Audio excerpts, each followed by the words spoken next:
Santana stated, quote, "I know it sounds new age, but in my meditation, this entity, which is called Metatron, he said, we want to hook you back to the radio airwave frequency. We want to reach junior high schools, and universities." Carlos Santana said that these spirits, which as we shall see in a little bit, were actually devils, had supernaturally brought different musicians to him and worked in the musical arena to bring them all together for this Landside album appropriately called Supernatural.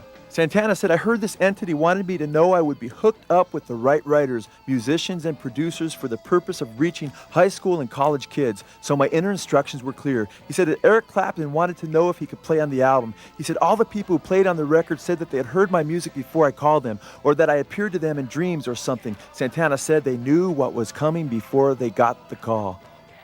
Santana admits that he is channeling music from the same spirit entities that used Jimi Hendrix, who himself claimed to be demon-possessed.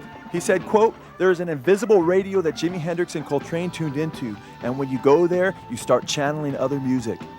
Santana told Rolling Stone magazine, quote, "You meditate and you got the candles, you got the incense, and you've been chanting, and all of a sudden you hear this voice, write this down." Santana described receiving information from the spirit world like a human fax machine.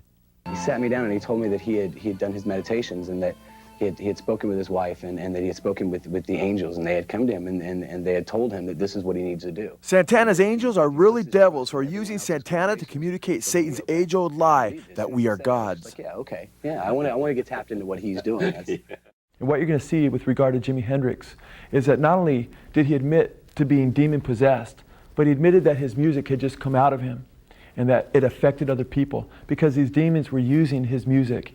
And Jimi Hendrix, even decades after he died, Rolling Stone put him on the front cover of one of their magazines and touted him as the greatest guitarist of all time. He's still regarded that way. And in VH1's countdown of best artists, he made the top 5.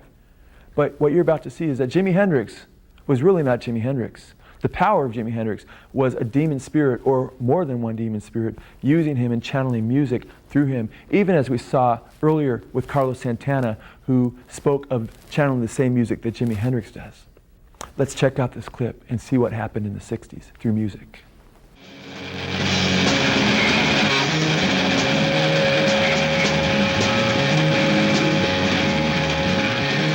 Jimi Hendrix, who claimed to be a voodoo child, stated, quote, "Things like witchcraft, which is a form of exploration and imagination, have been banned by the establishment and called evil. It's because people are frightened to find out the full power of the mind." The satanic powers Hendrix unleashed through his music, though, were absolutely destructive. Jimi Hendrix opened himself up to demonic beings who used him to initiate the hippie youth into the counterculture revolution.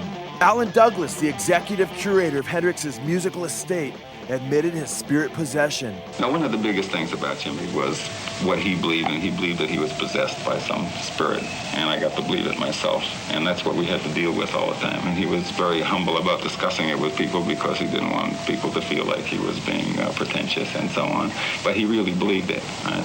And he was wrestling with it constantly. Jimi Hendrix's live-in girlfriend, Fane Pridgen, also spoke of Hendrix's admission to being demon-possessed and related his demon possession to the reception of his music. He used to always talk about some devil or something was in him, you know, and he didn't have any control over it. He didn't know what made him act the way he acted and what made him say the things he said, and songs and different things like that just come out of him, you know. But at first I used to think it was a cop-out when he had really done me in, right? And he'd say, "I don't know what come over me, you know, I really can't understand it." And, you know, he used to just, you know, grab his hair or something, or put his hand, or stand in the mirror or cry or something. Oh, Lord, it was so sad when he would cry.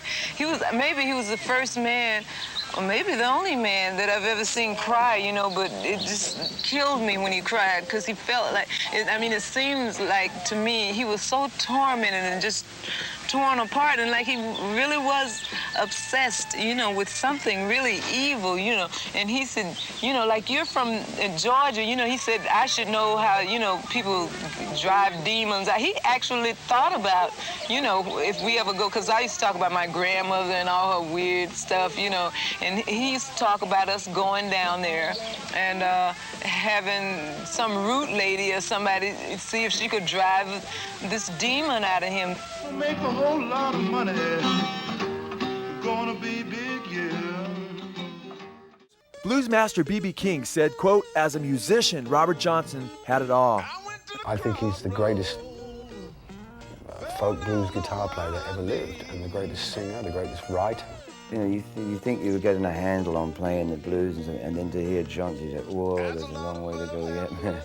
It's still the most powerful cry that I think you can find in music of the human voice. Blues master and Johnson's mentor, Son House, said of him before Johnson's transformation, "He sat at our feet and played during the break, and such another racket you've never heard." Son House said he made the audiences mad with his racket. Son House went on to say of Johnson before he made his alleged pact with Satan that he was a talentless and even an irritating guitar player. But he's followed me and Willie around on Saturday night, Willie Brown. And every time we stop for rest and sit there, we'll get out over in the corner or something and go out to catch air, get the guitar and be trying to play it and be just noising the people, And the folks would come out and say, "Why don't some of y'all go in there and make that boy put get that thing down? He running us crazy." Finally, he left. He run off from his father and mother. Then he went over in Arkansas or someplace. He was gone about 6 to 8 months. It was during this period of 6 to 8 months that it is said that he made his pact with Satan on the crossroads of Highway 49 and 61 in Clarksdale, Mississippi. It was at these crossroads where the legendary experiences of Johnson trading in his eternal soul for temporary fame was said to have taken place in Clarksdale, Mississippi. Well, they say he sold himself to the devil, and that's what they say.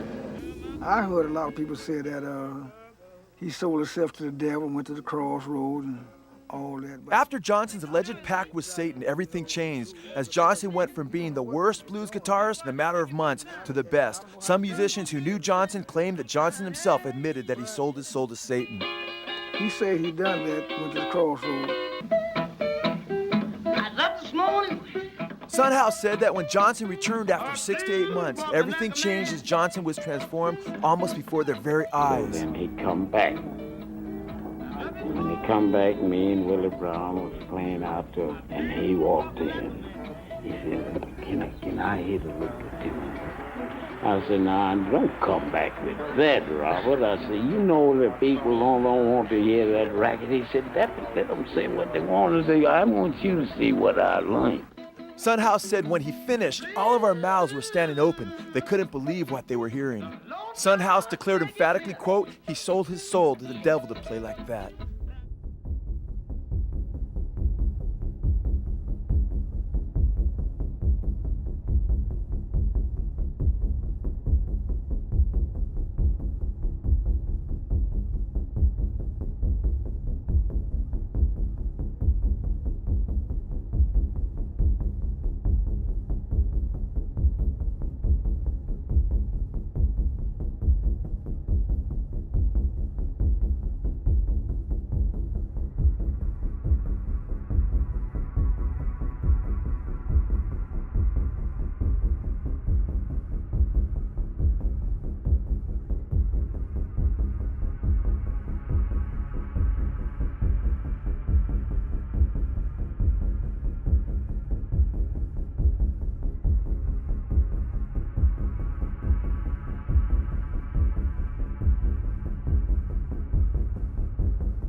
Forward.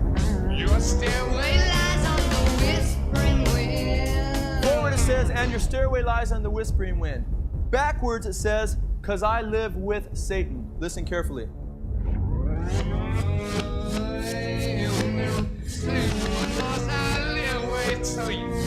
The demons lift up, because this isn't Led Zeppelin, this is spiritism, and spirits working through Robert Plant. Backwards, they lift up the backwards path. Backwards, it says, here's to my sweet Satan.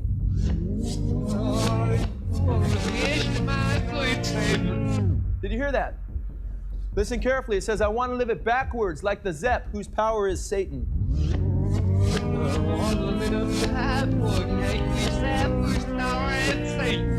Did you hear that? Then it says, he will give you 666.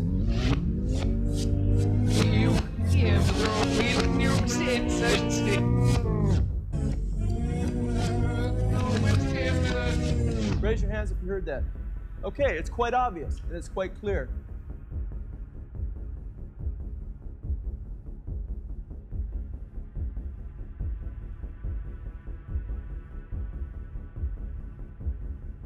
I struggle with some of the lyrics from particular periods of time, and I don't know, the musicality and the construction of it is it's peerless.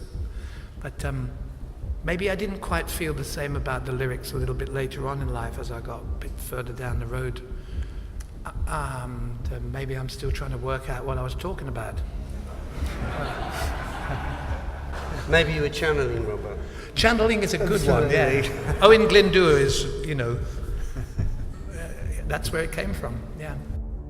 We have already seen that Page admitted, I've employed Crowley's system into my own day-to-day life, and that is the way big names are made these days. Crowley's system was to establish contact with demons, spirits. The biography Hammer of the Gods states that Jimmy spent his days in his suite with his shades drawn and candles lit. He spent his days and nights wide awake, holding his guitar, waiting for something to come through. Robert Plant admitted that his reception of the song was automatic. In the occult, automatic writing takes place as a demon channels a message through the human medium. He must have written 3/4 of the lyrics on the spot, said Page. He didn't have to go away and think about them. Robert Plant admitted, Page had written the chords and played them for me. I was holding the paper and pencil, and for some reason I was in a very bad mood. Then all of a sudden I was writing out words. There's a lady who's sure all that glitters is gold and she's buying a stairway to heaven. I just sat there and looked at the words, and then I almost leapt out of my seat. Stairway to Heaven is actually laced with backwards satanic messages.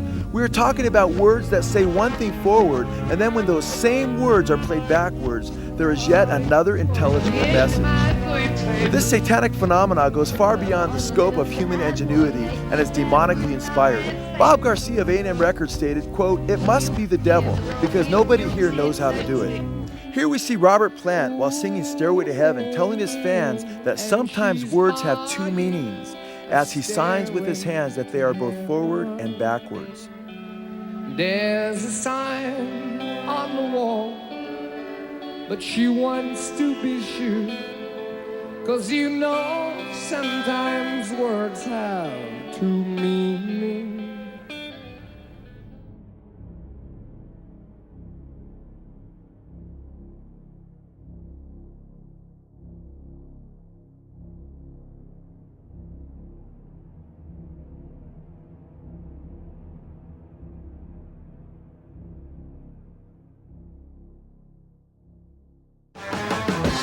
The rock group Led Zeppelin came crashing down after the sudden and unexpected death of their drummer, John Bonham. Zeppelin, who sang about having hellhounds on their trail, met with many bizarre tragedies before their ultimate demise. In 1975, both Robert Plant and his former wife, Maureen, were severely injured in an almost fatal car accident in the island of Rhodes. Rock journalist Gary Herman, in his book Rock and Roll Babylon, noted the strange course of events that had come to be known as the Zeppelin Curse, picking it up in 1976. He stated, quote, it is certainly true that Led Zeppelin as a group have had a peculiarly tragic record of untimely death and severe accidents associated with themselves and their entourage. In 1976, Zepp associate Keith Harwood died in mysterious circumstances. Keith Ralph, formerly of the Yardbirds, which formed the nucleus of Zepp, committed suicide, and the wife of Zepp's road manager, Richard Cole, also died. In 1977, Robert Plant's 5-year-old son, Carrick, died of a virus infection while the group was touring in America. He states that Philip Hale, a photographer, friend of Jimmy Page's, died at one of Page's homes after ingesting too much morphine, cocaine, and alcohol. And in 1980, at another of Page's houses, John Bonham met with his untimely end. Bonham, Led Zeppelin's drummer, like Jimi Hendrix and Bon Scott of AC/DC before him, choked to death on his own vomit. According to coroner's reports, he had consumed the equivalency of 40 measures of vodka. Many of the tragedies that had befallen Led Zeppelin were in fact self-inflicted. After doctors referred to the infection that took Robert Plant's son Carrick as being strange and very rare, Robert Plant later said, quote, "Why do these terrible things keep happening? What the blank is going on?" One disc jockey from Detroit believed that all these tragedies were a no-brainer and provided Plant with what he believed to be the obvious answer. He stated, quote, "If Jimmy Page would just lay off all that mystical, occult stuff and stop unleashing all those evil forces." Jimmy Page sought to evade what was becoming known more and more as the Led Zeppelin curse by saying, quote, "A lot of negative things have occurred recently, but tragedies happen." The London Evening News ran a headline declaring Zeppelin's black magic mystery. The article reported, quote, "An unnamed source close to the group commented, quote, 'It sounds crazy, but Robert Plant and everyone around the band is convinced that Jimmy's dabbling in black magic is responsible in some way to Bonzo's death and for all those other tragedies. I think the 3 remaining members of Zeppelin are now a little afraid of what's going to happen next.'"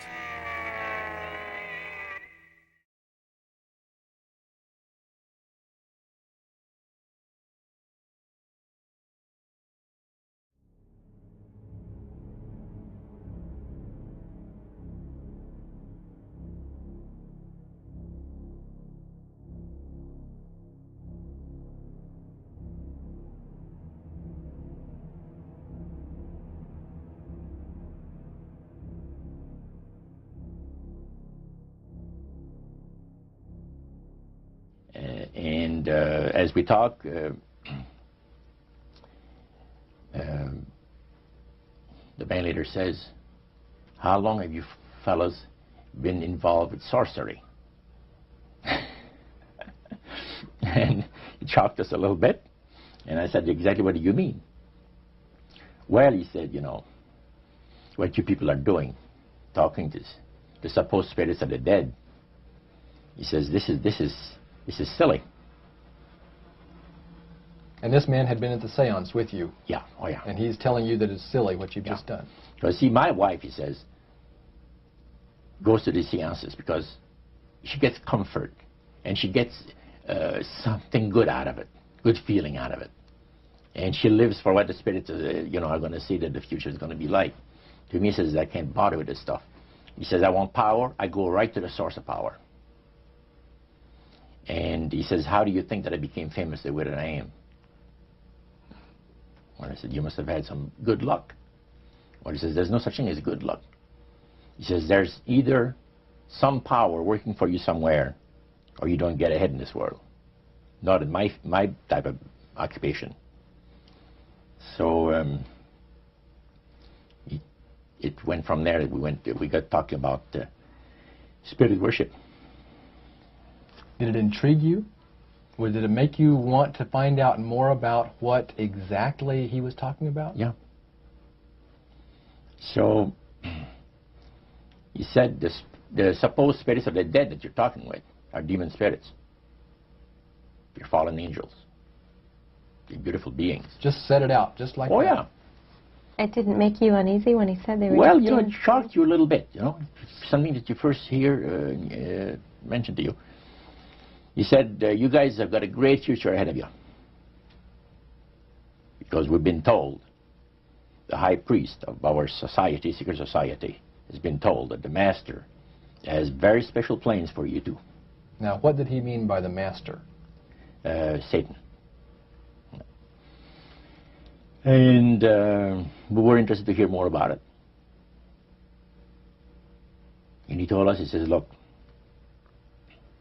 we worship spirits. We worship Lucifer and all his angels. They're just as beautiful as they did before they were cast out of heaven." He says there was a misunderstanding in the whole thing. He says among the inhabitants of the galaxies. And he says our master was misunderstood. Your friend, George, took you and Roland to this mansion where people worshipped the demons. Mm-hmm. What was it like there? What kind of people were there? Well, it was a big surprise for me, as I kind of made up in my mind an idea that they were going to be rough-looking characters. But as we entered the place, I was amazed to see that they were all very well dressed, well-mannered, and that a lot of the people, as we were being introduced to people, were professionals, doctors, attorneys, a lot of business people. And see what they had a praise session to the gods, which is the spirit counselors, which are in charge of legions of spirits, of demon spirits. And they talk about what the Lord of their lives has done for them. The medical doctor that was telling us how he was making operations that had never been made before because people had to be awake, yet have no feeling. He was able to, carry on the surgeries that had not been done before. But the spirits would give that capacity to be able to operate without people feeling any pain and things. And also without no problem with the blood, because as he would cut his incision, because his incisions, everything open and with no blood running. So he could do the work that has not been done before.